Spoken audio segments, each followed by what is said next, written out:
आज प्रस्तुत है प्रेमचंद जी की कहानी नशा। आइए सुनते हैं। ईश्वरी एक बड़े जमींदार का लड़का था और मैं एक गरीब क्लर्क का, जिसके पास मेहनत मजूरी के सिवा और कोई जायदाद न थी। हम दोनों में परस्पर बहसें होती रहती थी। मैं जमींदारी की बुराई करता, उन्हें हिंसक पशु और खून चूसने वाली जोंक और वृक्षों की चोटी पर फूलने वाला बंझा कहता। वह जमींदारों का पक्ष लेता, पर स्वभावतः उसका पहलू कुछ कमजोर होता था, क्योंकि उसके पास जमींदारों के अनुकूल कोई दलील न थी। वह कहता कि सभी मनुष्य बराबर नहीं होते, छोटे बड़े हमेशा होते रहते हैं और होते रहेंगे। लचर दलील थी। किसी मानुषीय या नैतिक नियम से इस व्यवस्था का औचित्य सिद्ध करना कठिन था। मैं इस वाद विवाद की गर्मी गर्मी में अक्सर तेज हो जाता और लगने वाली बात कह जाता, लेकिन ईश्वरी हार कर भी मुस्कुराता रहता था। मैंने उसे कभी गर्म होते नहीं देखा। शायद इसका कारण यह था कि वह अपने पक्ष की कमजोरी समझता था। नौकरों से वह सीधे मुंह बात नहीं करता था। अमीरों में जो एक बेदर्दी और उद्दंडता होती है, इसमें उसे भी प्रचुर भाग मिला था। नौकर ने बिस्तर लगाने में जरा भी देर की, दूध जरूरत से ज्यादा गर्म या ठंडा हुआ, साइकिल अच्छी तरह साफ नहीं हुई तो वह आपे से बाहर हो जाता। सुस्ती या बदतमीजी उसे जरा भी बर्दाश्त न थी। पर दोस्तों से और विशेषकर मुझसे उसका व्यवहार सौहार्द और नम्रता से भरा हुआ होता था। शायद उसकी जगह मैं होता तो मुझ में भी वही कठोरताएं पैदा हो जाती जो उसमें थी, क्योंकि मेरा लोक प्रेम सिद्धांतों पर नहीं, निजी दशाओं पर टिका हुआ था। लेकिन वह मेरी जगह होकर भी शायद अमीर ही रहता, क्योंकि वह प्रकृति से ही विलासी और ऐश्वर्य प्रिय था। अब की दशहरे की छुट्टियों में मैंने निश्चय किया कि घर न जाऊंगा। मेरे पास किराए के लिए रुपए न थे और न घर वालों को तकलीफ देना चाहता था।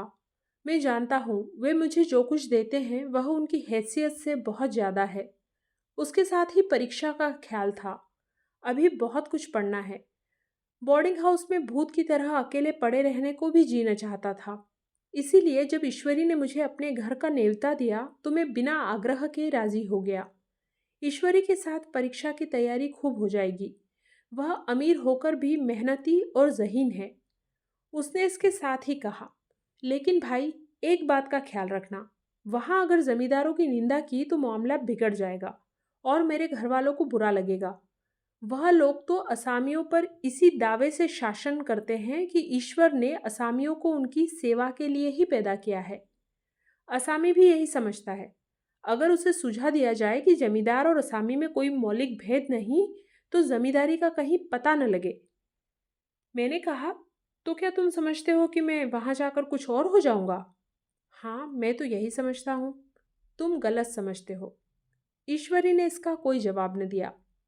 कदाचित उसने इस मामले को मेरे विवेक पर छोड़ दिया, और बहुत अच्छा किया। अगर वह अपनी बात पर अड़ता तो मैं भी जिद पकड़ लेता। सेकंड क्लास तो क्या, मैंने कभी इंटर क्लास में भी सफ़र न किया था। अब की सेकंड क्लास में सफ़र का सौभाग्य प्राप्त हुआ। गाड़ी तो 9 बजे रात को आती थी, पर यात्रा के हर्ष में हम शाम को स्टेशन जा पहुंचे। कुछ देर इधर उधर सैर करने के बाद रिफ्रेशमेंट रूम में जाकर हम लोगों ने भोजन किया। मेरी वेशभूषा और रंग ढंग से पारखी खानसामों को यह पहचानने में देर न लगी कि मालिक कौन है और पिछलग्गू कौन। लेकिन न जाने क्यों मुझे उनकी गुस्ताखी बुरी लग रही थी। पैसे ईश्वरी की जेब से गए। शायद मेरे पिता को जो वेतन मिलता था उससे ज्यादा इन खानसामों को इनाम इकराम में मिल जाता हो। एक अठन्नी तो चलते समय ईश्वरी ही ने दे दी। फिर भी मैं उन सबों से उसी तत्परता और विनय की अपेक्षा करता था जिससे वे ईश्वरी की सेवा कर रहे थे। ईश्वरी के हुक्म पर सबके सब दौड़ते हैं, लेकिन मैं कोई चीज मांगता हूं तो उतना उत्साह नहीं दिखाते। मुझे भोजन में कुछ स्वाद न मिला। यह भेद मेरे ध्यान को संपूर्ण रूप से अपनी ओर खींचे हुए था। गाड़ी आई, हम दोनों सवार हुए। खानसामों ने ईश्वरी को सलाम किया, मेरी ओर देखा भी नहीं। ईश्वरी ने कहा, कितने तमीजदार हैं ये सब। एक हमारे नौकर है कि कोई काम करने का ढंग नहीं। मैंने खट्टे मन से कहा, इसी तरह अगर तुम अपने नौकरों को भी 8 आने रोज इनाम दिया करो तो शायद इनसे ज्यादा तमीजदार हो जाए। तो क्या तुम समझते हो ये सब केवल इनाम के लालच में इतना अदब करते हैं? जी नहीं, कदापि नहीं। तमीज और अदब तो इनके रक्त में मिल गया है। गाड़ी चली। डाक थी। प्रयाग से चली तो प्रतापगढ़ जाकर रुकी। एक आदमी ने हमारा कमरा खोला। मैं तुरंत चिल्ला उठा, दूसरा दर्जा है, सेकंड क्लास है। उस मुसाफिर ने डिब्बे के अंदर आकर मेरी ओर एक विचित्र उपेक्षा की दृष्टि से देखकर कहा, जी हाँ, सेवक इतना समझता है, और बीच वाले बर्थ पर बैठ गया। मुझे कितनी लज्जा आई कह नहीं सकता। भोर होते होते हम लोग मुरादाबाद पहुंचे। स्टेशन पर कई आदमी हमारा स्वागत करने के लिए खड़े हुए थे। दो भद्र पुरुष थे, पांच बेगार। बेगारों ने हमारा लगेज उठाया। दोनों भद्र पुरुष पीछे पीछे चले। एक मुसलमान था, रियासत अली। दूसरा ब्राह्मण था, राम हरख। दोनों ने मेरी ओर अपरिचित नेत्रों से देखा, मानो कह रहे हो, तुम कौवे होकर हंस के साथ कैसे? रियासत अली ने ईश्वरी से पूछा, यह बाबू साहब क्या आपके साथ पढ़ते हैं? ईश्वरी ने जवाब दिया, हाँ, साथ पढ़ते भी हैं और साथ रहते भी हैं। यूं कहिए कि आप ही की बदौलत में इलाहाबाद में पड़ा हुआ हूँ, नहीं कब का लखनऊ चला आया होता। अब की मैंने घसीट लाया। इनके घर से कई तार आ चुके थे, पर मैंने इनकारी जवाब दिलवा दिए। आखिरी तार तो अर्जेंट था, जिसकी फीस 4 आने प्रति शब्द है, पर यहाँ से भी उसका जवाब इनकारी ही गया। दोनों सज्जनों ने मेरी ओर चकित नेत्रों से देखा, आतंकित हो जाने की चेष्टा करते जान पड़े। रियासत अली ने अर्धशंका के स्वर में कहा, लेकिन आप बड़े सादे लिबास में रहते हैं। ईश्वरी ने शंका निवारण की, महात्मा गांधी के भक्त हैं साहब, खद्दर के सिवा कुछ पहनते ही नहीं। पुराने सारे कपड़े जला डाले। यूं कहो कि राजा है, 2.5 लाख सालाना की रियासत है, पर आपकी सूरत देखो तो मालूम होता है अभी अनाथालय से पकड़ कर आए हैं। राम हरक बोले, अमीरों का ऐसा स्वभाव बहुत कम देखने में आता है, कोई भांप ही नहीं सकता। रियासत अली ने समर्थन किया, आपने महाराजा चांगली को देखा होता तो दांतों तले उंगली दबाते। एक गाड़े की मिर्जई और चमरोधे जूते पहनकर बाजारों में घुमा करते थे। सुनते हैं एक बार बेगार में पकड़े गए थे, और उन्हीं ने 10 लाख से कॉलेज खोल दिया। मैं मन में कटा जा रहा था, पर न जाने क्या बात थी कि यह सफेद झूठ उस वक्त मुझे हास्यास्पद न जान पड़ा। उसके प्रत्येक वाक्य के साथ मानो मैं उस कल्पित वैभव के समीपतर आता जाता था। मैं शह सवार नहीं हूँ। हाँ, लड़कपन में कई बार लद्दू घोड़ों पर सवार हुआ हूँ। यहाँ देखा तो 2 कला रास के घोड़े हमारे लिए तैयार खड़े थे। मेरी तो जान ही निकल गई। सवार तो हुआ, पर बोटियां कांप रही थी। मैंने चेहरे पर शिकन न पड़ने दिया। घोड़े को ईश्वरी के पीछे डाल दिया। खैरियत यह हुई कि ईश्वरी ने घोड़े को तेज न किया, वरना शायद मैं हाथ पैर तुड़वा कर लौटता। संभव है ईश्वरी ने समझ लिया हो कि यह कितने पानी में है। ईश्वरी का घर क्या था, किला था। इमाम बाड़े का सा फाटक, द्वार पर पहरेदार टहलता हुआ, नौकरों का कोई हिसाब नहीं, एक हाथी बंधा हुआ। ईश्वरी ने अपने पिता, चाचा, ताऊ आदि सबसे मेरा परिचय कराया, और उसी अतिशयोक्ति के साथ। ऐसी हवा बांधी कि कुछ न पूछिए। नौकर चाकर ही नहीं, घर के लोग भी मेरा सम्मान करने लगे। देहात के जमींदार, लाखों का मुनाफा, मगर पुलिस कांस्टेबल को अफसर समझने वाले। कई महाशय तो मुझे हुजूर हुजूर कहने लगे। जब जरा एकांत हुआ तो मैंने ईश्वरी से कहा, तुम बड़े शैतान हो यार, मेरी मिट्टी क्यों पलीत कर रहे हो? ईश्वरी ने दृढ़ मुस्कान के साथ कहा, इन गधों के सामने यही चाल जरूरी थी, वरना सीधे मुंह बोलते भी नहीं। जरा देर के बाद नाई हमारे पांव दबाने आया। कुंवर लोग स्टेशन से आए हैं, थक गए होंगे। ईश्वरी ने मेरी ओर इशारा करके कहा, पहले कुंवर साहब के पांव दबा। मैं चारपाई पर लेटा हुआ था। मेरे जीवन में ऐसा शायद ही कभी हुआ हो कि किसी ने मेरे पांव दबाए हो। मैं इसे अमीरों के चोंचले, रईसों का गधापन और बड़े आदमियों की मुठमर्दी और न जाने क्या क्या कहकर ईश्वरी का परिहास किया करता, और आज मैं पोतड़ों का रईस बनने का स्वांग भर रहा था। इतने में 10 बज गए। पुरानी सभ्यता के लोग थे। नई रोशनी अभी केवल पहाड़ की चोटी तक पहुंच पाई थी। अंदर से भोजन का बुलावा आया। हम स्नान करने चले, अंदर भोजन करने चले। हॉस्टल में जूते पहने मेज पर जा डटते थे। यहाँ पांव धोना आवश्यक था। कहार पानी लिए खड़ा था। ईश्वरी ने पांव बढ़ा दिए। कहार ने उसके पांव धोए। मैंने भी पांव बढ़ा दिए। कहार ने मेरे भी पांव धोए। मेरा वह विचार न जाने कहाँ चला गया था। सोचा था वहां देहात में एकाग्र होकर खूब पढ़ेंगे, पर यहाँ सारा दिन सैर सपाटे में कट जाता था। कहीं नदी में बजरे पर सैर कर रहे हैं, कहीं मछलियों या चिड़ियों का शिकार खेल रहे हैं, कहीं पहलवानों की कुश्ती देख रहे हैं, कहीं शतरंज पर जमे हैं।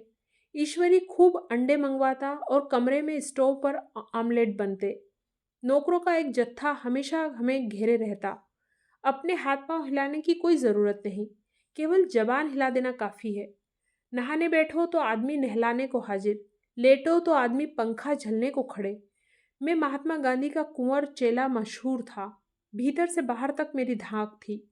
नाश्ते में जरा भी देर न होने पाए, कहीं कुंवर साहब नाराज न हो जाए, बिछावन ठीक समय पर लग जाए, कुंवर साहब के सोने का समय आ गया। मैं ईश्वरी से भी ज़्यादा नाजुक दिमाग बन गया था, या बनने पर मजबूर किया गया था। ईश्वरी अपने हाथ से बिस्तर बिछा ले, लेकिन कुंवर मेहमान अपने हाथों से कैसे अपना बिछावन बिछा सकते हैं? उनकी महानता में बट्टा लग जाएगा। एक दिन सचमुच यही बात हो गई। ईश्वरी घर में था, शायद अपनी माता से कुछ बातचीत करने में देर हो गई। यहाँ 10 बज गए। मेरी आंखें नींद से झपक रही थी, मगर बिस्तर कैसे लगाऊं? कुंवर जो ठहरा। कोई 11:30 बजे महरा आया। बड़ा मुंह लगा नौकर था। घर के धंधों में मेरा बिस्तर लगाने की उसे सूध ही न रही। अब जो याद आई तो भागा हुआ आया। मैंने ऐसी डांट बताई कि उसने भी याद किया होगा। ईश्वर मेरी डांट सुनकर बाहर निकल आया और बोला, तुमने बहुत अच्छा किया, यह सब हरामखोर इसी व्यवहार के योग्य है। इसी तरह ईश्वरी एक दिन एक जगह दावत में गया हुआ था। शाम हो गई, मगर लैंप मेज पर रखा हुआ था। दिया सलाई भी थी, लेकिन ईश्वरी खुद कभी लैंप नहीं जलाता था। फिर कुंवर साहब कैसे जलाए? मैं झुंझला रहा था। समाचार पत्र आया रखा हुआ था। जी उधर लगा हुआ था, पर लैंप नदारद। देवयोग से उसी वक्त मुंशी रियासत अली आ निकले। मैं उन्हीं पर उबल पड़ा। ऐसी फटकार बताई कि बेचारा उल्लू हो गया।